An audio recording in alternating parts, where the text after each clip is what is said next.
So why don't vendors want you to read the fine print when it comes to your WAN DI spending? Well, let's walk through it. Let's say you have a $100,000 a year budget, $1 million a year budget.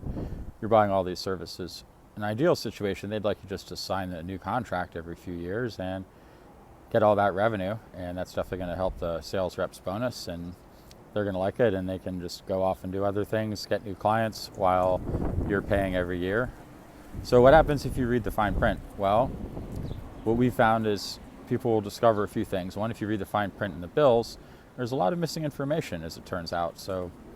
And within a lot of telecom contracts, typically there's a lot of language where it puts in the pricing, obviously. So that's an obvious big thing to check is, are you actually being charged correctly according to the contract? And as we've seen with a lot of the big vendors like Lumen, AT&T, Verizon, etc., they're often big billing errors, like a $400 MPLS port could be being charged $2,000 a month, things like that.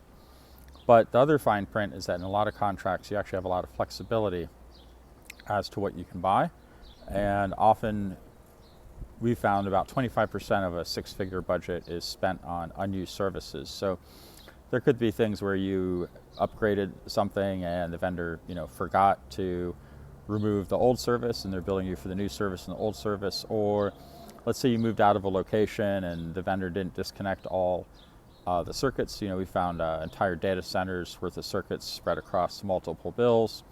And we've also even found buildings at locations where the building was literally vacated and then the building was torn down. So that could create a huge amount of savings. I mean, we've even seen hundreds of thousands of dollars just from one item.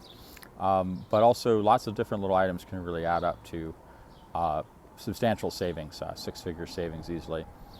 So that's really in the fine print. You have to go in and get the billing details out of the portals and look and see if you can find these unused services, which is a ton of work, but it saves a lot of money, but that's where we help.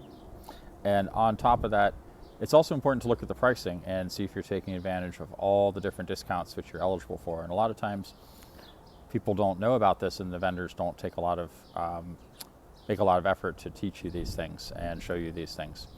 On top of that, you can also sometimes spot negotiate things which weren't negotiated at the time, or you thought maybe that price was under contract, but it really wasn't, and the vendor's going to make a move and give you a better price if you bring it up to them that it's a gross overcharge and not in line with the market.